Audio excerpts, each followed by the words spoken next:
Welcome to blessing today morning glory. എല്ലാവരെയും ഒരു പുതിയ ആഴ്ചയിലേക്ക്, ഒരു പുതിയ ദിവസത്തിലേക്ക് സ്വാഗതം ചെയ്യുന്നു. കർത്താവിൽ നിന്ന് നമ്മൾ പുതിയ ചില കാര്യങ്ങൾ പ്രാപിക്കുവാൻ നമുക്ക് തയ്യാറെടുക്കാം. ബ്ലെസ്സിങ് ടുഡേ ഗ്ലോബൽ ഫാമിലിയെ ഈ സമയത്ത് ഞാൻ ഇൻവൈറ്റ് ചെയ്യുന്നു. Let's all assemble together. ഇപ്പോൾ യൂട്യൂബിലും ഫേസ്ബുക്കിലും കാണുന്ന വ്യക്തികൾ, നിങ്ങൾ ലൈവ് ചാറ്റിൽ നിങ്ങളുടെ പേരും നിങ്ങൾ എവിടെ നിന്നാണ് ജോയിൻ ചെയ്യുന്നതും അതെല്ലാം മെൻഷൻ ചെയ്യുക. ഞങ്ങൾക്ക് അറിയാൻ ഒത്തിരി ആഗ്രഹമുണ്ട്. അപ്പോൾ തന്നെ ഹാർവസ്റ്റ് TV പ്ലാറ്റ്ഫോംസിലൂടെ കാണുന്ന വ്യക്തികൾ, പോഡ്കാസ്റ്റ് പ്ലാറ്റ്ഫോംസിലൂടെ കാണുന്ന വ്യക്തികൾ എല്ലാവരെയും വെൽക്കം ചെയ്യുന്നു. പല കാര്യങ്ങളിലെ പല സ്ഥലങ്ങളിലൊക്കെ ആയിരിക്കാം നമ്മളിപ്പോൾ ആയിരിക്കുന്നത്. But we are all united and we are here to listen to God's word. നമുക്ക് ഒരുമിച്ച് വന്ന് ചേരാം. അപ്പോൾ തന്നെ ഇന്നത്തെ എപ്പിസോഡ് സാധ്യമാക്കിയ ഒരു കീ സ്പോൺസറിന് വേണ്ടി നമുക്ക് ഒരുമിച്ച് പ്രാർത്ഥിക്കാം. നമുക്ക് കീ സ്പോൺസറായിട്ടുള്ളത് എരുമല്ലൂരിൽ നിന്ന് പ്രസന്നകുമാരി എന്ന് പറഞ്ഞ സിസ്റ്ററാണ്. മെയ് 2 മകൻ വിഷ്ണു പ്രസാദിൻ്റെ ജന്മദിനമായിരുന്നു. Belated happy birthday Vishnu. May God bless you. നമുക്ക് ഒരുമിച്ച് ഈ കുടുംബത്തിന് വേണ്ടി പ്രാർത്ഥിക്കാം. കർത്താവെ, ഞങ്ങൾ ഒരുമിച്ച് വിഷ്ണുവിന് വേണ്ടി പ്രാർത്ഥിക്കുന്നു. ആ മകനെ അനുഗ്രഹിക്കണമേ കർത്താവെ. ഈ പുതിയ വർഷത്തിൽ അങ്ങയുടെ വലിയ ബ്ലെസ്സിങ്സ് ഉണ്ടാകട്ടെ എന്ന് പ്രാർത്ഥിക്കുന്നു കർത്താവെ. അപ്പോൾ തന്നെ കുടുംബത്തിലെ എല്ലാ അംഗങ്ങളും രക്ഷിക്കപ്പെടുവാൻ വേണ്ടി ഞങ്ങൾ പ്രാർത്ഥിക്കുന്നു. ആ വീട് പണി പൂർത്തിയാകുവാനും ഞങ്ങൾ ഒരുമിച്ച് പ്രാർത്ഥിക്കുന്നു. കർത്താവ് സകല തടസ്സങ്ങളെയും മാറ്റണമേ. അപ്പോൾ തന്നെ മക്കളുടെ വിവാഹം നടക്കുവാനും വേണ്ടി ഞങ്ങൾ പ്രാർത്ഥിക്കുന്നു കർത്താവെ. കർത്താവ് വെച്ചിരിക്കുന്ന തക്ക തുണയെ കൊടുക്കണമേ എന്ന് പ്രാർത്ഥിക്കുന്നു. ഈ കുടുംബത്തിലേക്ക് വലിയൊരു ഉയർച്ച വരട്ടെ കർത്താവെ. ബ്ലെസ് ചെയ്യുന്നു യേശുവിൻ്റെ നാമത്തിൽ തന്നെ. ആമേൻ, ആമേൻ. Thank you sister. കർത്താവ് അനുഗ്രഹിക്കട്ടെ. ഇതുപോലെ എപ്പിസോഡ് സ്പോൺസർ ചെയ്യാൻ ആഗ്രഹമുണ്ടെങ്കിൽ സ്ക്രീനിലുള്ള ഡീറ്റെയിൽസ് നിങ്ങൾക്ക് കോൺടാക്ട് ചെയ്യാൻ സാധിക്കും. ഈ ആഴ്ച നമുക്ക് സ്പെഷ്യൽ മീറ്റിംഗ് നമ്മുടെ ടീനേജേഴ്സിന് വരികയാണ്. കൗമാരപ്രായമുള്ള എല്ലാ കുട്ടികൾക്കുമുള്ള സ്പെഷ്യൽ മീറ്റിംഗ് 21 തീയതി വരുന്നു. അതിലേക്ക് എല്ലാ ടീനേജേഴ്സിനെ വെൽക്കം ചെയ്യുന്നു. നിങ്ങളുടെ മക്കളെ അയക്കുക. 8ാം ക്ലാസ് മുതൽ 12ാം ക്ലാസ് വരെയുള്ള കുട്ടികൾക്ക് വേണ്ടിയുള്ള സ്പെഷ്യൽ സമ്മർ പ്രോഗ്രാമാണ് ഇത്. സോ അതിലേക്ക് വരിക. അപ്പോൾ തന്നെ ഈ ആഴ്ച മിഡിൽ ഈസ്റ്റിൽ നിന്ന് കാണുന്ന വ്യക്തികൾക്ക് സ്പെഷ്യൽ ഗുഡ് ന്യൂസ് ഉണ്ട്. ഈ ഫ്രൈഡേ ഷാർജയിൽ ബ്രദർ ഡാമിൻ വന്ന് ശുശ്രൂഷിക്കുന്നു. അപ്പോൾ തന്നെ ഈ സാറ്റർഡേ ഖത്തറിൽ ബ്രദർ ഡാമിൻ വന്ന് ശുശ്രൂഷിക്കുന്നതായിരിക്കും. സോ അതിലേക്ക് എല്ലാവരും, അവിടെയുള്ള വ്യക്തികളെല്ലാവരും ജോയിൻ ചെയ്യുക. അവിടെയുള്ള വ്യക്തികളെ അറിയിക്കുക. ആമേൻ. നമുക്കൊരുമിച്ച് കർത്താവിൻ്റെ വചനം ഒരുമിച്ച് കേൾക്കാം.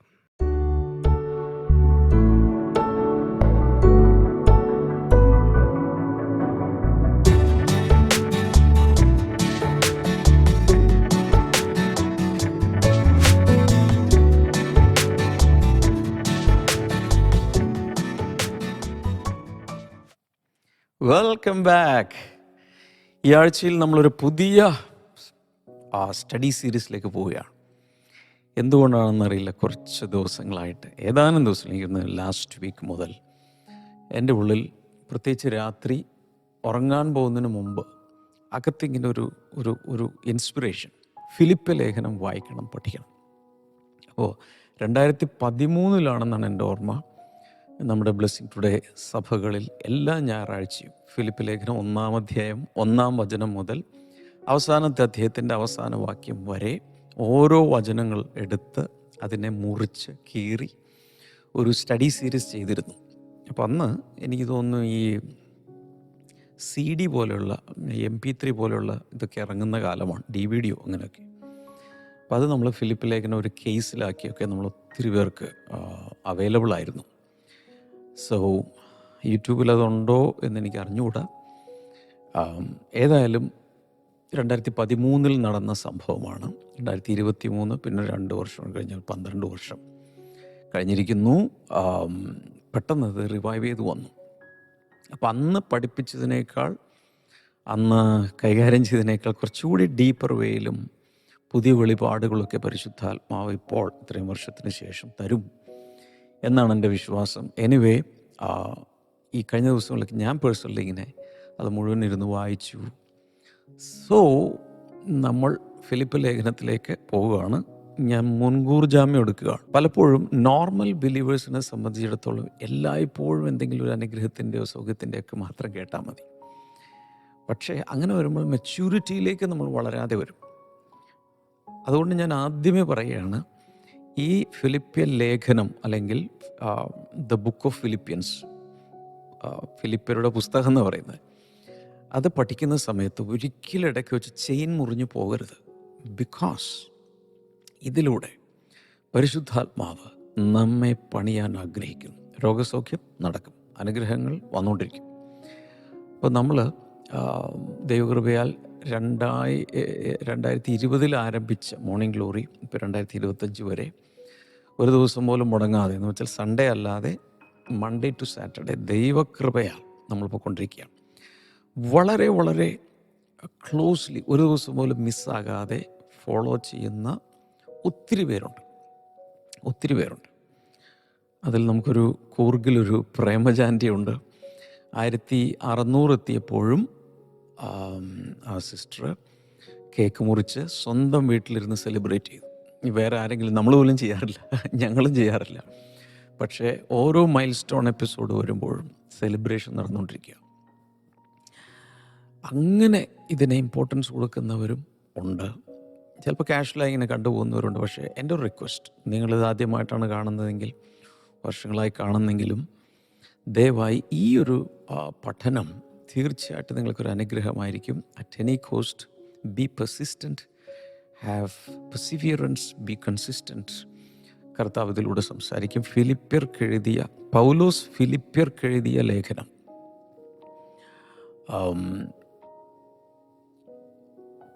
പൗലോസ് ആണ് എഴുതിയെന്നുള്ളതിന് തർക്കമൊന്നുമില്ല. പക്ഷേ പരിശുദ്ധാത്മാവാണ് റിയൽ ഓത്തർ. എപ്പോഴും നമ്മൾ ഓർക്കേണ്ടത്, ഭൂമിയിൽ നടക്കുന്ന എല്ലാ കാര്യങ്ങളും മനുഷ്യരുമായി പാർട്ട്ണർഷിപ്പിൽ ചെയ്യാൻ ദൈവം ആഗ്രഹിക്കുന്നു. എല്ലാം മീൻസ് അല്ല, അങ്ങനെയാണ് ദൈവം ചെയ്യുന്നത്. ഡയറക്റ്റായിട്ട് ഒന്നും ചെയ്യുന്നില്ലെന്നല്ല പറയുന്നത്, അപ്പോഴും അതിൻ്റെ പുറകിൽ എന്തെങ്കിലുമൊക്കെ കാണും. അപ്പോൾ ദൈവം എപ്പോഴും ഒരു പാർട്ട്ണർഷിപ്പിലൂടെയാണ് കാര്യങ്ങൾ ചെയ്യുന്നത്. ഫിലിപ്പ് ലേഖനത്തിലും ഭയങ്കരമായി ഹൈലൈറ്റ് ചെയ്യാൻ കഴിയുന്ന ഒന്നാണ് പാർട്ട്ണർഷിപ്പ്. എല്ലാവരും ഒന്ന് പറഞ്ഞ് പാർട്ട്ണർഷിപ്പ്. അപ്പോൾ പൗലോസാണ് ഇത് എഴുതുന്നതെങ്കിലും കൂടെ പരിശുദ്ധാത്മാവാണ് ഇതിൻ്റെ real author. In other words, the Holy Spirit was using this great apostle Paul to write a letter to that generation in Philippi. പക്ഷേ അതിനുശേഷമുള്ള എല്ലാ തലമുറകൾക്കും വേണ്ടിയിട്ടുള്ള ഒരു ലെറ്ററാണ് ഇതിനകത്ത് കിടക്കുന്നത്. അങ്ങനെ പൗലോസാണ് ഇത് എഴുതുന്നത്. അറിയാം, പൗലോസാണ് ന്യൂ ടെസ്റ്റമെൻറ്റിലെ മൂന്നിൽ ഒരു ഭാഗം, 1/3 ഓഫ് ദ ന്യൂ ടെസ്റ്റമെൻറ്റ് എഴുതിയത് ഒറ്റ മനുഷ്യനാണ്. 1/3 ഓഫ് ദ ന്യൂ ടെസ്റ്റമെൻറ്റ്. അതുപോലെ വേറെ ആരും എഴുതിയിട്ടില്ല. അത്രത്തോളമാണ് ദൈവം അദ്ദേഹത്തിൻ്റെ തൂലികയെ ഉപയോഗിച്ചത്, അല്ലെങ്കിൽ അദ്ദേഹത്തെ ഉപയോഗിച്ചത്. സാധാരണ പൗലൂസിൻ്റെ ഒരു മെത്തേഡ് എന്ന് പറഞ്ഞാൽ, ഒരു മിഷണറി യാത്ര അങ്ങ് നടത്തും. ഇന്ന സ്ഥലത്ത് നിന്ന് കപ്പൽ കയറി ഓരോ സിറ്റികളും ഗ്രാമങ്ങളിലെല്ലാം ഇങ്ങനെ പോയി അവിടെ എല്ലാം സുവിശേഷം പ്രസംഗിക്കും. മിക്കവാറും പൗലൂസ് ചെല്ലുന്നിടത്തൊക്കെ ഒരു വലിയൊരു ബഹളം ഉണ്ടാവും. കല്ലേറ്, അടി, ജയിൽവാസം, ഇതെല്ലാം കഴിയുമ്പോൾ അവിടെ ഒരു ഫെലോഷിപ്പ് ഉണ്ടാവും. അതിനുശേഷം അടുത്ത സ്ഥലത്തേക്ക് പോകും. മിക്കവാറും എല്ലാ സ്ഥലങ്ങളിലും നിരന്തരം അടികൊള്ളും, നിരന്തരം ജയിലിൽ കിടക്കും.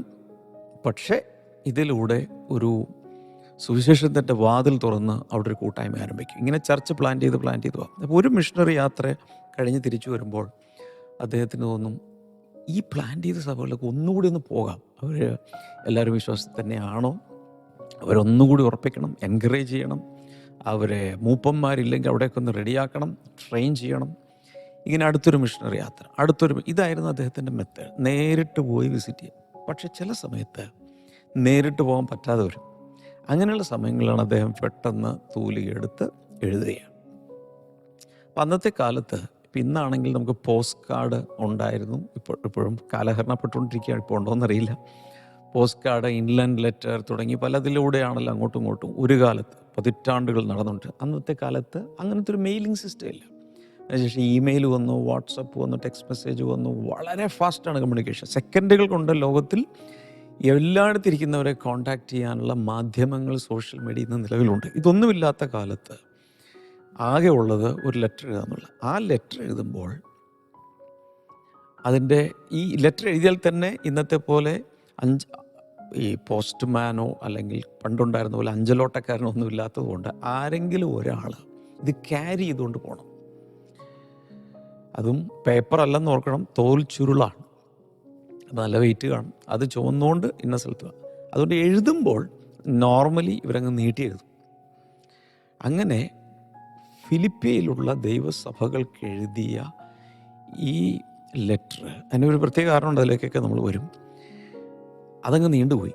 അത് ഇന്ന് നമ്മൾ വാക്യങ്ങളും അതുപോലെ അധ്യായങ്ങളൊക്കെ തിരിച്ച് 4 അധ്യായങ്ങളാക്കി വെച്ചിരിക്കുന്നത് ആക്ച്വലി ഒരു ലെറ്ററാണ്.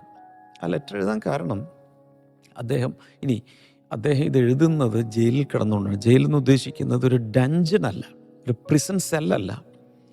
അപ്പോസ്തല പ്രവൃത്തികൾ 28-ാം അധ്യായം എനിക്ക് തോന്നുന്നു 16 മുതൽ 31 വരെ വായിക്കുന്ന സമയത്ത് അവസാനമായി തൻ്റെ സ്വപ്നഭൂമി എന്ന് പറയാവുന്ന പോയി ശുശ്രൂഷിക്കണമെന്ന് ആഗ്രഹിച്ച കൊതിച്ച സ്ഥലത്ത് അഥവാ റോമിലെത്തി.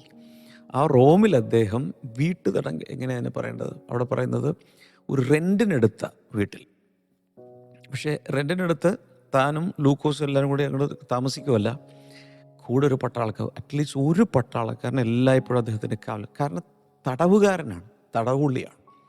അതുകൊണ്ട് ഒരു ജയിൽവാസം തന്നെയാണ്. പക്ഷേ മുഴുവനായും ഇങ്ങനെ ബന്ധിക്കപ്പെട്ടൊരു സെല്ലിനകത്ത് കിടക്കുന്ന അനുഭവത്തിലല്ല ഇത് അദ്ദേഹം എഴുതുന്നത്. ഇനി കേട്ടോ, അങ്ങനെ അവിടെ കിടന്നുകൊണ്ട് എഴുതുമ്പോൾ സംഭവിച്ച ഒരു ദിവസം നോക്കുമ്പോൾ ഒരു സഹോദരൻ തൻ്റെ മുമ്പിൽ വന്ന് നിൽക്കുകയാണ്. എവിടെ നിന്ന് വരുന്നു?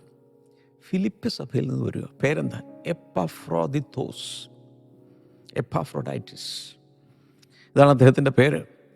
അപ്പോൾ അദ്ദേഹം വന്നിരിക്കുന്നതിനാണ്. അദ്ദേഹം വന്നിട്ട് അദ്ദേഹത്തിന് കുറേയധികം പണം കൊണ്ടുവന്ന് കൊടുത്തു. ഇത് ഫിലിപ്പ് സഭയിലുള്ള ആളുകളെല്ലാവരും കൂടി കളക്ട് ചെയ്ത് ഈ അപ്പസ്തോലൻ്റെ ആവശ്യങ്ങൾക്ക് വേണ്ടി, ഭൗതിക ആവശ്യങ്ങൾക്ക് വേണ്ടി, ശുശ്രൂഷകൾക്ക് വേണ്ടി റോമിൽ കൊണ്ടുപോയി ഏൽപ്പിക്കുകയാണ്. കാരണം അദ്ദേഹത്തിന് വാടക കൊടുക്കണം. കൂലിക്കെടുത്ത വീട്ടിൽ എഴുതിയിട്ടുണ്ട്, വാടക വീട്ടിലാണ് താമസിക്കുന്നത്. അദ്ദേഹം ജോലിക്ക് പോകുന്നില്ല, വാടക കൊടുക്കണ്ടേ? വാടക കൊടുത്തില്ലെങ്കിൽ അവിടെ നിന്ന് ഇറക്കി വിടും. അപ്പോൾ വിചാരണ കാത്ത് നിൽക്കുകയാണ്. അടുത്ത വിചാരണയ്ക്കുള്ളിൽ അദ്ദേഹം ഇങ്ങനെ താമസിക്കാം. വല്ല കാലത്തെ വിളിക്കുള്ളൂ, ഹാജരാകാൻ വേണ്ടി വിളിക്കുന്നത്. സോ അദ്ദേഹത്തിന് ഏകദേശം മരിച്ചു പോകും, അല്ലെങ്കിൽ തന്നെ തൂക്കിക്കൊല്ലും എന്നൊക്കെ ഏകദേശം ഇങ്ങനെ ചിന്തിച്ചിരിക്കുകയാണ്. ആ സമയത്താണ് പെട്ടെന്ന് ബ്രദർ എപ്പഫ്രാദിത്തോസ് ഇതാ ഫിലിപ്പിയിൽ നിന്ന് വരികയാണ്. അദ്ദേഹം വരുന്നത് അദ്ദേഹത്തിൻ്റെ കുറേ, ഇങ്ങനെ തന്നെ പറയേണ്ടത്, കുറേ ഫിലിപ്പിയ സഭയിലെ വിശേഷങ്ങളും ഒപ്പം അദ്ദേഹത്തിന് വേണ്ടി കൊണ്ടുവരുന്ന ഒരു ഗിഫ്റ്റുമായിട്ടാണ് വരുന്നത്. ഫൈനാൻഷ്യൽ ഗിഫ്റ്റുമായിട്ടാണ് വരുന്നത്. അപ്പോൾ തിരിച്ച് അദ്ദേഹം പോകുമ്പോൾ, അതായത് എപ്പഫ്രാദിത്തോസ് സഭയിലേക്ക് തിരിച്ചു പോകുമ്പോൾ അദ്ദേഹത്തിൻ്റെ കയ്യിൽ ആണ് ഇത് എഴുതി കൊടുത്തു വിടുന്നത്. അപ്പം അദ്ദേഹം കുറച്ച് നാളോടെ താമസിക്കുകയാണ്. ഇതിനിടയിലാണെന്ന് എനിക്ക് തോന്നുന്നു എപ്പഫ്രാദിത്തോസ് ഭയങ്കരമായി അസുഖത്തിലായി, മരിച്ചു പോകും എന്ന സിറ്റുവേഷനിൽ വന്നു. എന്നാൽ ദൈവകൃപയാൽ അതിൽ നിന്നൊക്കെ അദ്ദേഹത്തെ ദൈവം സൗഖ്യമാക്കി എഴുന്നേൽപ്പിച്ചു. തിരിച്ച് ഈ ലേഖനവുമായിട്ട് പോവുകയാണ്. ഇതാണ് അതിൻ്റെ ഒരു ചെറിയ പശ്ചാത്തലം. അപ്പോൾ അദ്ദേഹത്തിന് കിട്ടിയ ഗിഫ്റ്റ് തനിക്ക് ഭയങ്കര ആശ്വാസമായി. അദ്ദേഹം തന്നെ വേറെ സ്ഥലങ്ങളിൽ പറയുന്നുണ്ട്, ഈ ഫിലിപ്പ് സഭയല്ലാതെ വേറൊരു സഭയും തൻ്റെ വരവ് ചിലവ് കണക്കുകളിൽ ഒരു കൂട്ടായ്മ കാണിച്ചില്ല, ഒരു പാർട്ട്ണർഷിപ്പ് കാണിച്ചില്ല. അപ്പോൾ സുവിശേഷത്തിൻ്റെ പങ്കാളിത്തം, ഇതെല്ലാം എന്തിനു വേണ്ടി? ഒരു മനുഷ്യന് വേണ്ടി ചെയ്യുന്നതല്ല, നിത്യനായ ദൈവത്തിൻ്റെ നിത്യസുവിശേഷം, സമാധാനത്തിൻ്റെ സുവിശേഷം എല്ലായിടങ്ങളിൽ എത്തുവാൻ വേണ്ടി. അന്ന് ഇവരൊക്കെ പൗലോസിനെ സപ്പോർട്ട് ചെയ്തില്ലായിരുന്നെങ്കിൽ ഇന്ന് നമുക്ക് ഇന്നും തലമുറകൾ, സഭകൾ, ഡിനോമിനേഷനുകൾ അനുഗ്രഹിക്കപ്പെടുന്ന ലേഖനങ്ങളോ ശുശ്രൂഷയോ പുറത്തു വരില്ലായിരുന്നു. സോ അങ്ങനെ അദ്ദേഹത്തിന് കിട്ടിയ ആ ഗിഫ്റ്റിൻ്റെ റെസ്പോൺസായി അദ്ദേഹം എഴുതുകയാണ്. ആ കൂട്ടത്തിൽ അറിയാമല്ലോ പൗലോസിൻ്റെ രീതി, തനിക്ക് ലഭിച്ച വെളിപ്പാടുകൾ, കർത്താവിനെക്കുറിച്ചുള്ള വെളിപ്പാടുകൾ, കാര്യങ്ങളെല്ലാം എഴുതുന്നു. പിന്നെ കുറെ കുശലാന്വേഷണം എഴുതുന്നു. കൂടാതെ തൻ്റെ ഇമോഷൻസ് ഇതിലൂടെ പ്രകടമാകുന്നുണ്ട്. തൻ്റെ അവസ്ഥകൾ, മാനസികാവസ്ഥകളെല്ലാം പ്രകടമാകുന്നുണ്ട്. കൂടാതെ ഇതിനകത്ത് ശക്തമായി നിൽക്കുന്ന ഒന്നാണ്, എനിക്ക് തോന്നുന്നു ഏകദേശം 17 പ്രാവശ്യമാണെന്ന് എനിക്ക് തോന്നുന്നു ജോയ് അല്ലെങ്കിൽ റിജോയ്സ് എന്നുള്ളൊരു വേർഡ് വരുന്നത്. മാത്രമല്ല ഫിലിപ്പിയരെ ഈ ഗലാത്യ ലേഖനം എഴുതുന്ന സമയത്ത് ഗലാത്യ സഭയെ ഭയങ്കരമായി അദ്ദേഹം ശാസിക്കുന്നുണ്ട്, വളരെ ഷാർപ്പ് ലാംഗ്വേജിൽ. എന്നാൽ ഇതിൽ അങ്ങനെയുള്ള ശാസനകളൊന്നുമില്ല. ചില കുറച്ച് നിർദ്ദേശങ്ങളും വാർണിങ്സും ഒക്കെ ഉള്ളതെന്നുള്ളതല്ലാതെ അവിടുത്തെ 4-ാം അധ്യായത്തിലേക്ക് വരുമ്പോൾ യുവതിയും സ്വന്തുക്കയും 2 സ്ത്രീകൾ തമ്മിലൊക്കെ അവിടെ ഒരു പ്രശ്നം നടക്കുന്നുണ്ട്. അതല്ലാതെ അതിഭയങ്കരമായ ശാസനയൊന്നും ഈ ലെറ്ററിലില്ല. ഒരു ലെറ്റർ ഓഫ് ജോയ് എന്നതിനെ പറയുന്നത്, ഒരു സന്തോഷത്തിൻ്റെ കത്തെഴുതുകയാണ്. He was so happy. ജയിലിൽ കിടക്കുവാണെങ്കിലും ഭയങ്കര സന്തോഷത്തിലായിരുന്നു താൻ. ഞാൻ ഒന്നും നിർത്തി നിങ്ങളോട് പറയുകയാണ്, ചില സമയത്ത് കാരാഗൃഹം പോലെയുള്ള അനുഭവങ്ങളിലൂടെ നമ്മൾ പോകുമ്പോൾ എൻ്റെ മക്കളെ ഒന്ന് ശ്രദ്ധിക്കുക. ഇത് ചിലപ്പോൾ മാനസിക തടവറയാകാം. നമുക്ക് സ്വാതന്ത്ര്യമില്ല, വീട്ടുതടങ്കലില്ല, യാത്ര ചെയ്യാൻ പറ്റുന്നില്ല, ഒരു ഒരു ഒരു ഒരു ഒരു ശുദ്ധവായു ശ്വസിക്കാൻ.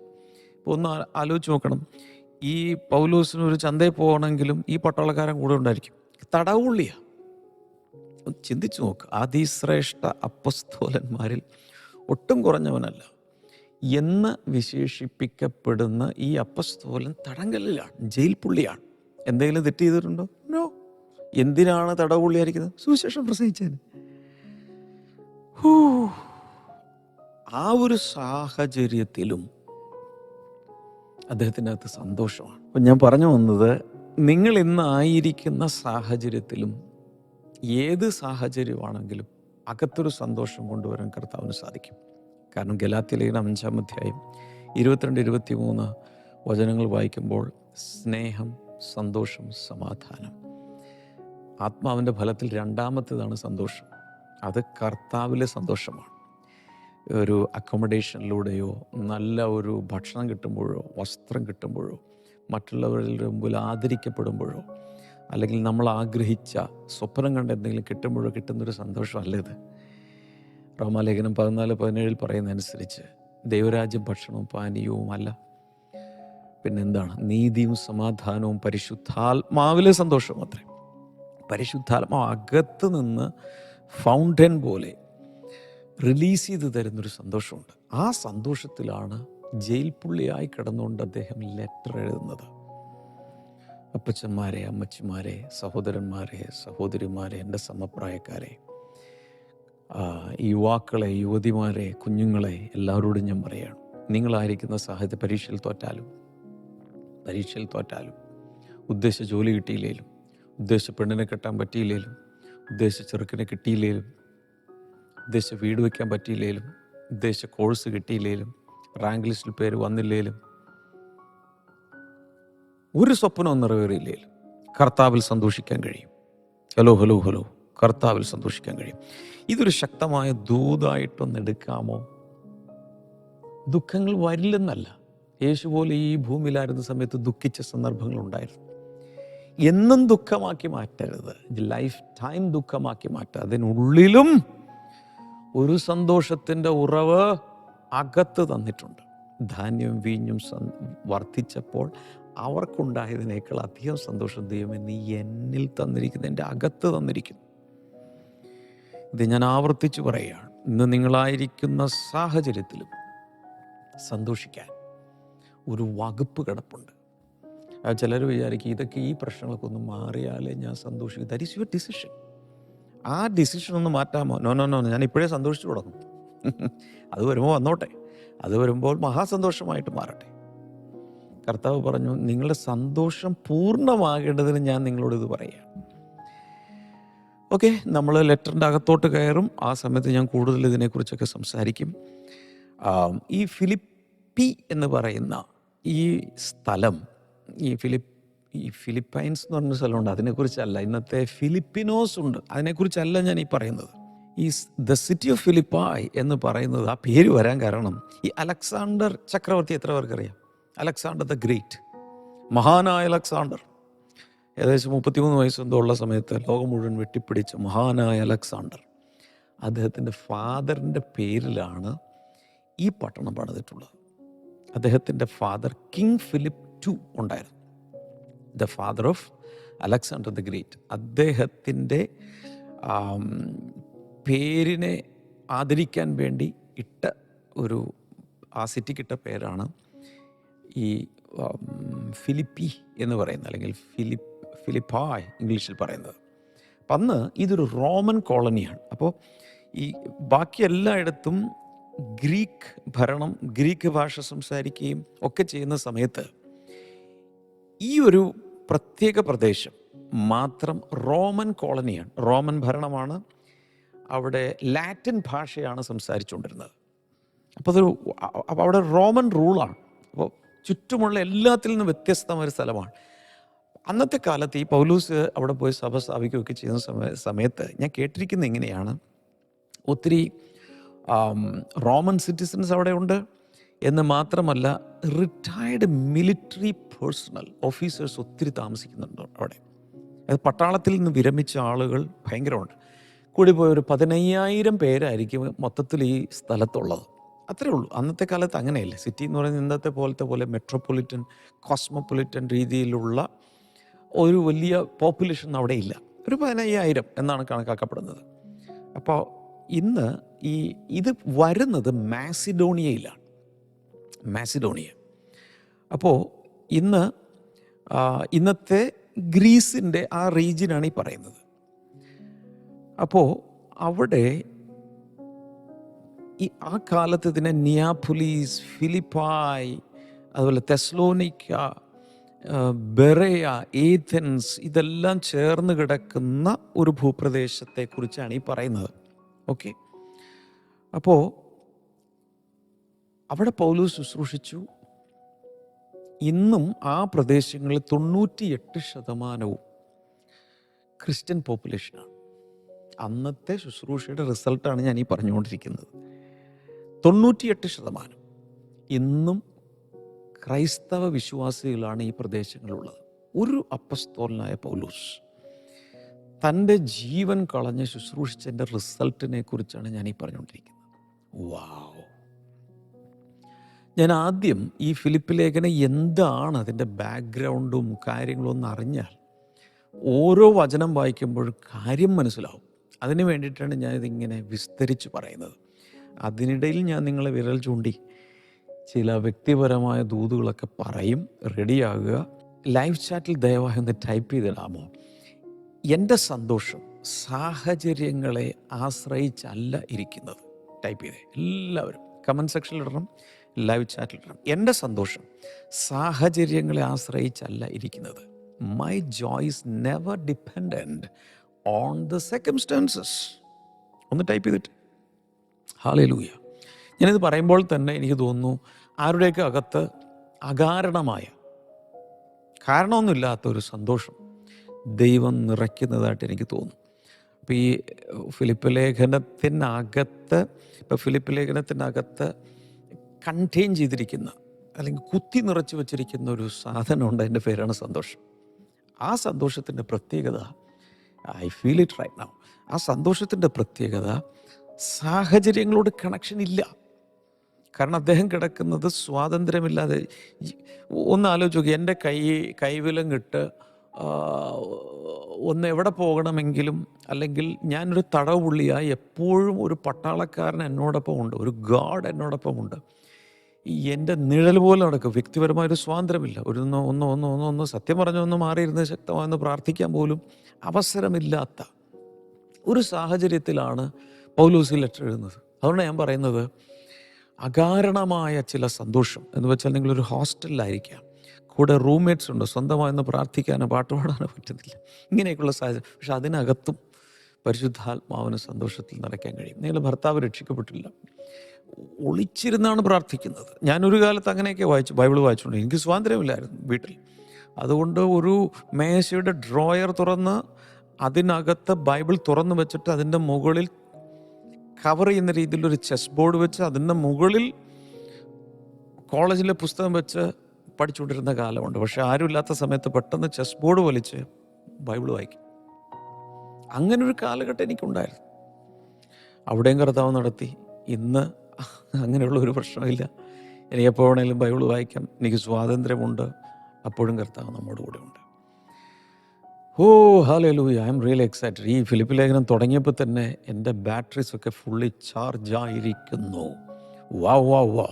ഇത് ലൈവായി കാണുന്നവർ, പ്രഭാതത്തിൽ ഇപ്പോൾ കണ്ടുകൊണ്ടിരിക്കുന്നവർ, ഇത് റീപ്ലേ കാണുന്നവർ, ഒരുപക്ഷെ മാസങ്ങൾക്ക് ശേഷമോ വർഷങ്ങൾക്ക് ശേഷമോ കാണുന്നവരിൽ പോലും അൺറീസണബിൾ ജോയ് ഈ പഠനത്തിൻ്റെ സമയത്ത് തരാൻ പോവാം.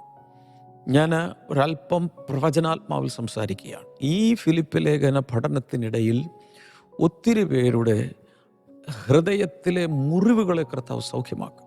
ഞാനൊരു പ്രത്യേക അനോയിൻറ്റിങ്ങിൽ ഇരുന്നുകൊണ്ട് ഇത് പറയുന്നത്, ഈ ദൈവത്തിൻ്റെ ഒരു വാഗ്ദത്തമായിട്ട് എടുക്കണം. പലരുടെയും മുറിവുകളെ കർത്താവ് സൗഖ്യമാക്കും. വ്രണങ്ങൾ കരിഞ്ഞു പോവും. മാത്രമല്ല, ഡിപ്രഷനിൽ നിന്ന് പലരും പുറത്തു വരും. ഡിപ്രഷനിൽ നിന്ന് പലരും പുറത്തു വരും. വലിയ വിടുതലുകൾ, സൗഖ്യങ്ങൾ, അത്ഭുതങ്ങൾ. ഇതൊരു ഡ്രൈ ബൈബിൾ സ്റ്റഡി അല്ല നമ്മൾ ചെയ്യാൻ പോകുന്നത്. I M really excited. പരിശുദ്ധാത്മാവിൻ്റെ പ്രവാഹമുള്ള ശക്തിയേറിയ ദൂതുകളുള്ള 2013 ഫിലിപ്പ് ലേഖനം ഞാൻ പഠിപ്പിച്ചതിനേക്കാൾ ഇത്രയും വർഷങ്ങൾ പിന്നിട്ടു. 10-12 വർഷങ്ങളായി. വളരെ അഡ്വാൻസ്ഡ് ആയിട്ടുള്ള, എങ്ങനെയാണ് പറയേണ്ടത്, റെവലേഷൻ, വെളിപാടുകളും ദൂതുകളും ഈ സീസണിൽ തരും എന്ന് കർത്താവ് തരുമെന്നാണ് എൻ്റെ വിശ്വാസം. Are you ready? I am excited. കൈനീട്ടാം. കർത്താവെ, ജനങ്ങൾക്കായി പ്രാർത്ഥിക്കും. ഞങ്ങൾ തുടങ്ങി വെച്ചേ ഉള്ളൂ. പരിശുദ്ധാത്മ പ്രവർത്തിക്കാൻ തുടങ്ങിയതിനായി നന്ദി. ഇന്നത് കാണുന്ന എല്ലാവരുടെ ഹൃദയത്തിൽ ഇപ്പോൾ ആയിരിക്കുന്ന സാഹചര്യത്തിൽ സന്തോഷിക്കാൻ ഒരു വകുപ്പുമില്ല. എങ്കിലും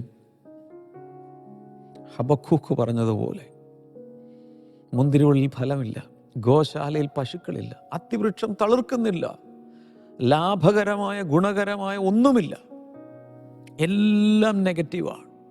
എങ്കിലും ഞാൻ യഹോവയിൽ സന്തോഷിക്കും എന്നതുപോലൊരനുഭവം ഈ കാണുന്ന എല്ലാ വ്യൂവേഴ്സിനും ഉണ്ടാകട്ടെ എന്ന് ഞാൻ പ്രാർത്ഥിക്കുന്നു. വാവ് വാവ് വാവ്.